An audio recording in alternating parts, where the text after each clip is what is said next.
Eddowoozi nza kubuuzaako nze Tumusiime Christopher kuva ku Sajoni Ministry Uganda. Osiibye otya nga tuli ku lunaku olw'ottibwa Holy Thursday oba olunaku olwokuna.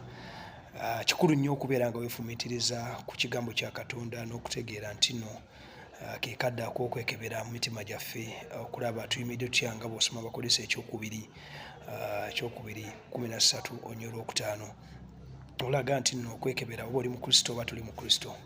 Ennaku zino zijja okuteekateeka oyo n'omuntu ng'obadde tolokokanga ate era n'okujjukiza okutegeera nti nno obudde tebuli ku lulwo. Kuba Bayibuli egamba mu Timoseewo ekisooka 2:4 Katonda waffe omulungi ayagala abantu okulokoka n'okutuuka okumanya amazima. Lwaki ayagala olokoke? Olw'ensonga okulokoka, lwaki twetaaga okulokoka? Kuba omusajja eyasooka ayitibwa Adamu bwe yajeemera Katonda amutadde mu lusuku, ng'osomye Olubereberye 2:16 amuteeka mu lusuku okuba olukuuma, ate mu 17 n'amugamba nti nno n'ateekamu n'omuti gw'okumanya ekibi n'ekirungi. N'amugamba olya ku muti ogwo ojja kubeera ng'okola ki?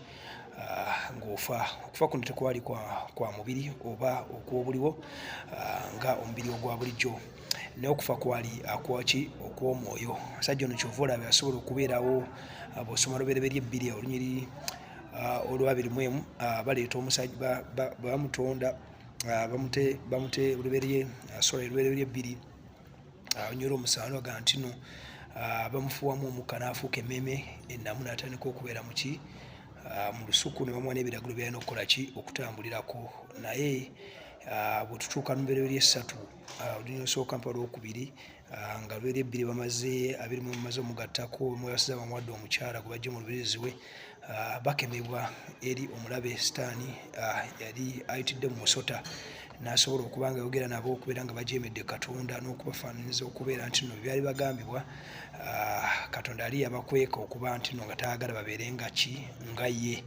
Naye nga bwali obulimba obwali bwenkomeredde obwali bugenda osuula buli muntu yenna aliva mu Adamu okubeera nga talina nkolagana ne Katonda. Era baakemebwa mu lunyiri olwokusatu mu ssuula eyokusatu olunyiri olw'omukaaga baakemebwa babeera ng'omukyala yakemebwa ng'alimbiddwa, ne bakwata ku muti gw'okumanya ekibi n'ekirungi babeera nga baalya ate n'awaako ne bbaawe ne baleetera okuba abantu bonna nga bayonoona. Kati ennaku zino we zijja zitujjukiza Abaruumi 3:23 ffenna twayonoona tulemutuuka ku kitiibwa kya Katonda ate era ng'empeera yaffe kubonerezebwa nga bw'osoma ne Bayibuli bw'egamba Abaruumi 6:23 egamba bulungi nti no empeera y'ekibi kufa, naye obulamu ekirabo kya Katonda bulamu taggwaawo. Waliwo yafa mu kifo kyo, ye Kristo Yesu. Era mba njogerako naawe oba osomye bulungi